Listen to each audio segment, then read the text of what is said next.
I think over time you start to care less. But I don't know what this is, Chris. I'll tell people the concept. We'll go through it together. We'll both agree it's going to be effective. We'll go through the whole thing, and some of them even write it down. They might even film it, and it never sees the light of day. Yeah. And I'm just like, dude, why don't you post it? And my wife was like, Neil, there's probably another reason. Because I was like, oh, they're just lazy. They don't post it. They got busy, and they just disregarded what we were doing, the work we did. And she's like, no, there's probably something going on internally that's causing them to fail before we even start.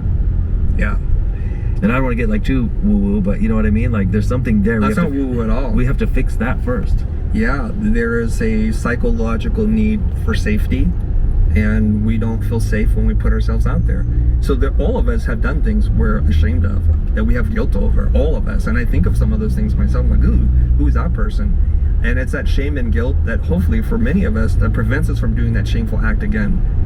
I forget who said this, but when your body feels weak, I think it's Jordan Peterson, your body's feeling weak and there's something about you feeling weak. It's because your sense of right and wrong, the gauge is going off, because now we're doing something we know is not right, yet we still do it, or we don't stop something else from happening, and we're living in that guilt and shame. So when you recognize that part, you stop, right? Yeah. So you stop doing that thing. So when we want to make this post, the very most difficult step is the very first step.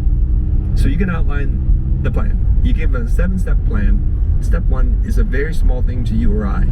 We've written the post for you. We helped you craft the video. I'll even edit it for you. And all you have to do is hit this one button that says send. And you just won't do it. And there's something deep inside of you.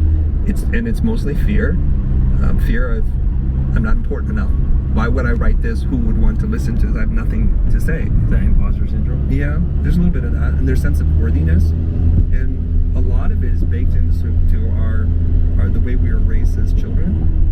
That if you had said something radical, if you did something that got too much attention, as a parent, I'm trying to keep your ego in check. And so I may say something that feels pretty innocent, that's good parenting, but in the child's mind is just massive. I might run to my room and cry and say, I hate you, Dad, I hate you, Mom, from something very small. And so we associate that pain with this action, pain and action. We go into adulthood, we forget those moments, and now we can't do that anymore. Because who do you think you are, Ildingra? You're taking up too much space. Leave some room for other people to shine, right? You came home, Mom, I hit the home run and we won the game. My team celebrated me. The first action of the parent is like, calm the ego down. So instead of celebrating with you, they'll say something like, Neil, relax, if they're okay. And they might say something much worse than that, which would tear your little child mind and heart apart. And so that's what we carry with us into adulthood. Yeah, so it's like, I see people that don't believe their advice matters. They don't believe, and they feel like they have to they see people who are way ahead of the game, and